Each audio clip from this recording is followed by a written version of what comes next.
En este video revisaremos los conceptos del proceso de sedimentación y hablaremos de los sedimentadores. Se mostrarán la preparación de los sólidos a utilizar en la prueba de sedimentación. Hablaremos de la prueba de jarra y su importancia en la sedimentación. También veremos cómo se realiza la preparación del agua cruda.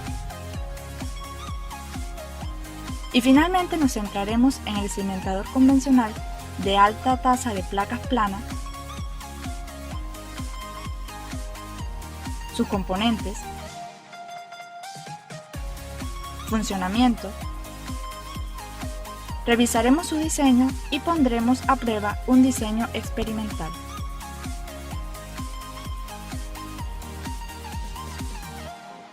Sedimentación y sedimentador.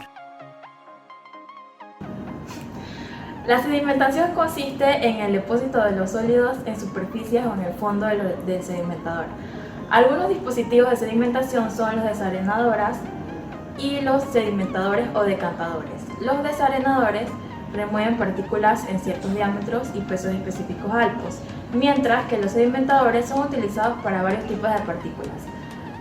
Estos sistemas son muy utilizados para la potabilización de agua y para tratamiento de aguas residuales.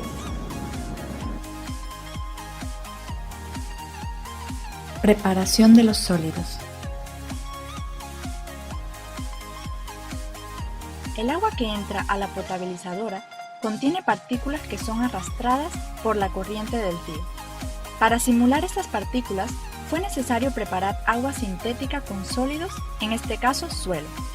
El suelo utilizado era arcilloso. Se utilizó mortero para triturar terrones y hacer más fino el suelo. Luego se separó el suelo utilizando el tamiz número 200. Para el tamizado del suelo, es muy importante utilizar un suelo seco. De lo contrario, era necesario secar el suelo en un horno durante 24 horas. Para determinar la cantidad de tierra para las pruebas, fue necesario realizar diferentes diluciones y comprobar que los sólidos suspendidos y la turbidez estuviesen dentro de los límites de detección de los equipos a utilizar. Prueba de jarra.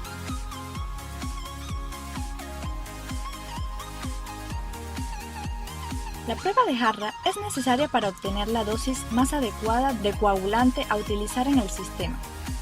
La prueba consistía en realizar muestras de agua con la misma concentración de sólidos y utilizar en cada una de ellas una dosis diferente de coagulante. Para la prueba que pueden observar, se utilizó sulfato de aluminio, también conocido como alumbre, al 1%. En cada vaso, la dosis aumentaba y se sometía a la mezcla rápida. Para calcular la dosis óptima, se toma en cuenta los parámetros de pH, turbiedad y sólidos suspendidos. Las mediciones de pH indicaron una reducción a medida que la dosis del coagulante aumentaba. Esto se debe a que la relación entre la dosis de sulfato de aluminio y el pH es inversamente proporcional. Es importante que la dosis de coagulante elegida presente valores de pH dentro del rango establecido para la norma de calidad de agua. Para el caso de Panamá, el reglamento técnico de GENIT-COPANIT 23-395-99 de agua potable establece que para agua destinada a consumo humano, el pH se debe encontrar en un rango de 6.5 y 8.5. También deben evaluarse los sólidos suspendidos. Normalmente, las dosis recomendadas de coagulantes son aquellas donde los sólidos suspendidos son los más bajos. La dosis de coagulante con sólidos suspendidos más bajos es la dosis óptima. Sin embargo, es necesario tener presente que no necesariamente es la dosis más barata. Para esto, debe tomarse en cuenta que el pH cumpla con las normas que mencionamos anteriormente. De igual forma, la turbiedad y los sólidos suspendidos experimentarán una disminución proporcional del aumento de la dosis de coagulante, por lo que también puede tomarse como referencia para la elección de la dosis de coagulante. Preparación del agua cruda. Para la preparación del agua cruda a utilizar en el sistema, se utilizaron los datos de las pruebas realizadas anteriores. Se utilizó la cantidad de tierra medida bajo ciertas diluciones y se utilizó la dosis de sulfato de aluminio más económica evaluada en la prueba de Harvard. Se utilizó una balanza analítica de precisión de 0.1 miligramos para el pesaje, tanto del suelo como del coagulante. Hay que tener en cuenta no pesar las sustancias directamente sobre el plato de la balanza, colocar el material que se quiere pesar en el centro del plato de la balanza. Se midió la cantidad de agua para preparar la mezcla sintética y se depositó en tanques para usarlos posteriormente. Se utilizó una probeta de 1 litro.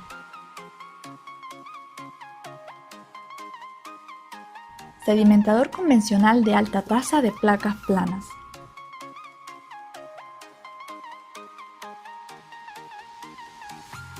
Componentes del sedimentador.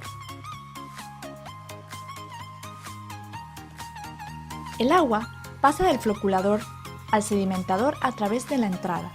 Posteriormente, pasa a la placa de orificio, cuya función es regular la entrada del afluente. Cuenta con un separador, que es una placa que fuerza el flujo a pasar bajo ella y a subir a través de las placas. Y en este diseño de sedimentador hay un total de 12 placas, las cuales se encuentran inclinadas a 60 grados con respecto a la horizontal. Estas son fundamentales en el proceso de sedimentar las partículas. Este sedimentador cuenta también con un vertedero que recolecta el efluente. El sedimentador también cuenta con algunos apoyos en la parte superior. La entrada al inicio del sedimentador y la salida que conduce el agua del vertedero. En esta animación se observa el llenado del sedimentador, que simula el proceso de sedimentación y clarificación del agua. Se observa cómo el fluido es obligado a ascender por las paletas del sedimentador, hecho que favorece a la clarificación del agua. Funcionamiento del sedimentador.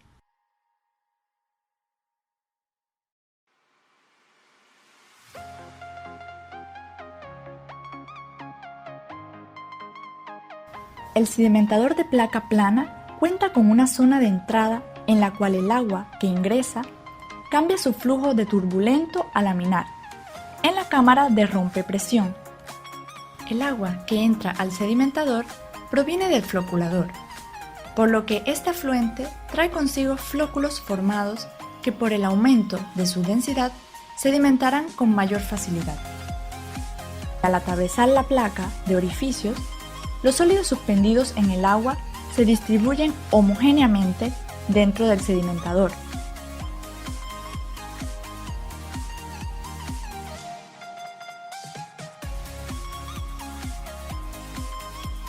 Luego, pasar a los tubos en donde su velocidad disminuye, ya que así todas las placas pueden trabajar por igual.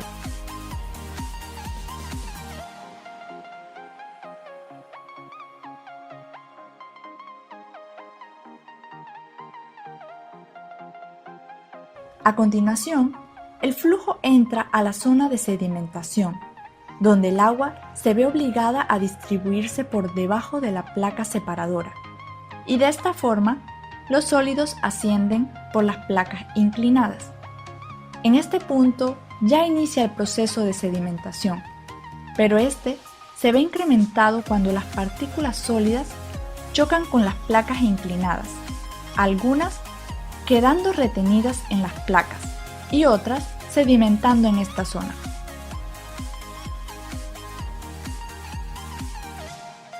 Finalmente, el agua llega a la zona de salida a través del vertedero, donde se lleva a cabo el desalojo del agua clarificada. Esta zona tiene la función de recolectar el fluido sin perturbar las partículas sólidas que se están sedimentando.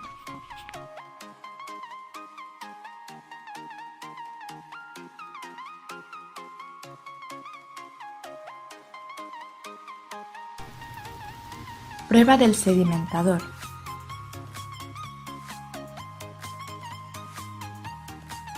Se logró la mezcla rápida manualmente y se añadió gradualmente el coagulante mientras se revolvía. se llenan los modelos, tanto el floculador como el sedimentador, con agua limpia.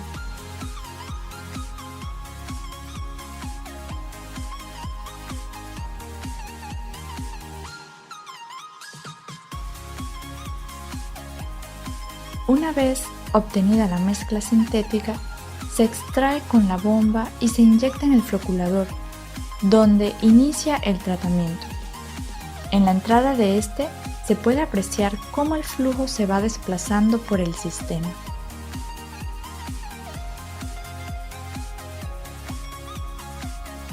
Para obtener la formación de flóculos necesaria para el correcto funcionamiento del sedimentador, se trabajó en conjunto con el grupo de floculador hidráulico de fluido horizontal, desarrollando así el trabajo colaborativo.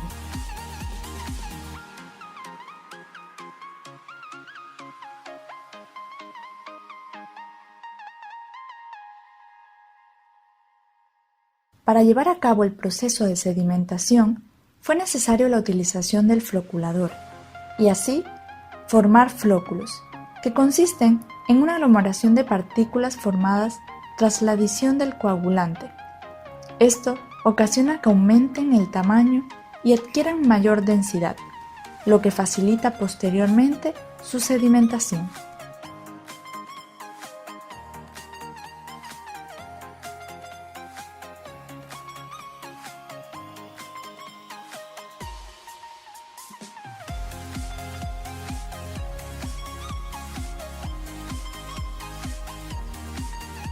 Una vez finalizado el proceso de floculación y sedimentación, el profesor procedió a añadir un trazador al sistema. Este es un colorante que se esparce rápidamente en el agua y produce un color brillante, que permite observar con claridad el movimiento del fluido. En este caso, fue ideal para la observación de los flóculos formados.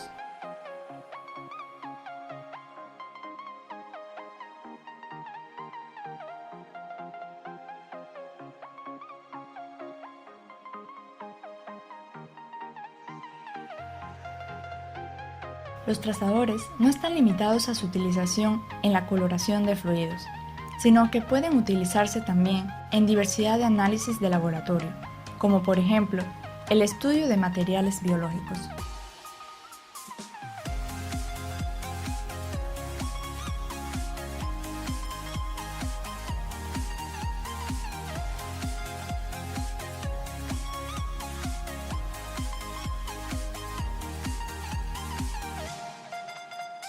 La mayoría de los colorantes o trazadores son compuestos orgánicos que tienen alguna afinidad específica por los materiales celulares. Muchos colorantes utilizados con frecuencia son moléculas cargadas positivamente y se combinan con intensidad con los constituyentes celulares cargados negativamente, tales como los ácidos nucleicos y los polisacáridos ácidos. Ejemplos de colorantes catiónicos son el azul de metileno, el cristal violeta y la safranina.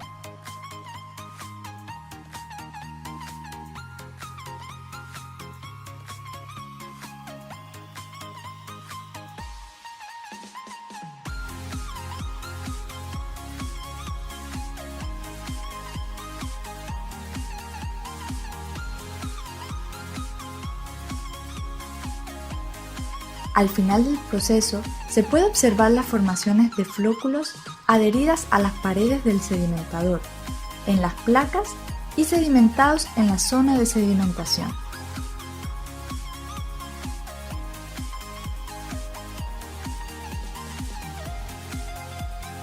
En el sistema se observa cómo el agua se va aclarando a medida que avanza por este, de modo que en la zona de las placas inclinadas del sedimentador se ve el agua aún más clara.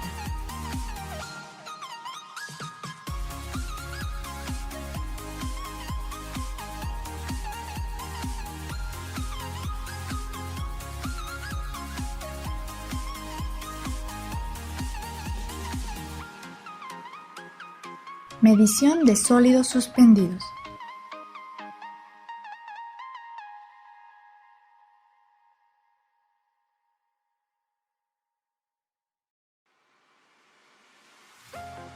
se procedió a tomar muestras a lo largo de todo el sistema, tanto en el floculador como en el sedimentador. Estas se extrayeron con una pipeta y se recolectaron en viales para su posterior análisis de turbiedad en el espectrofotómetro.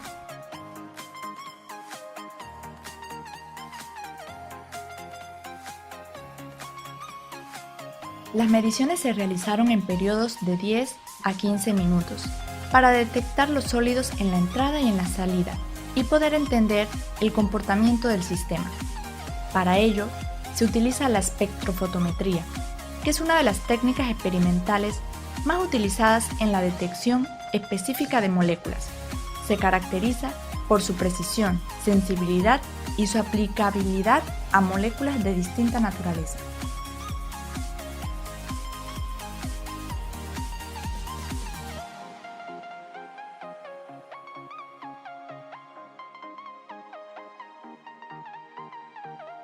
De los muestreos realizados se graficó el comportamiento de los sólidos.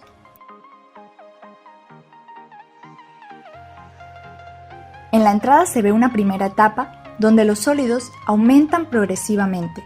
Esto sucedió cuando los sólidos empezaron a pasar del floculador al sedimentador poco a poco. Después, la concentración de sólido empezó a decrecer debido a la entrada de agua limpia en el sistema. Luego, se encontró un equilibrio por un corto periodo mientras se recirculaba el agua y finalmente los sólidos fueron aumentando al mezclarse los sólidos recirculados con los sólidos aún contenidos en el floculador.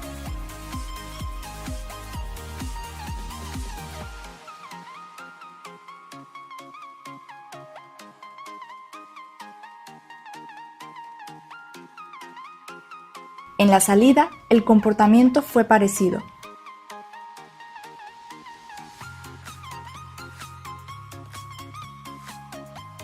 Primero, la concentración de sólidos fue en aumento. Posteriormente, se alcanzó un equilibrio, que puede considerarse como la retención máxima del floculador.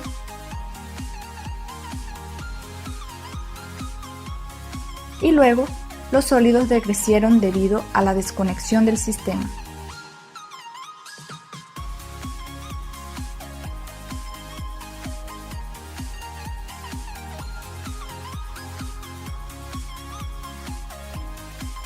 Para el diseño hidráulico del sedimentador, se utilizaron las siguientes ecuaciones para calcular: área útil de sedimentación,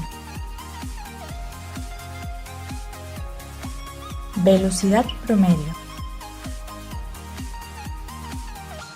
tiempo de retención en las celdas, carga superficial,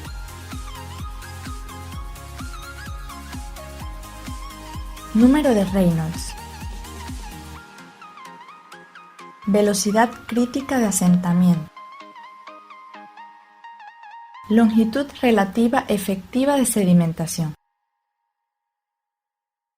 tiempo de retención en el tanque.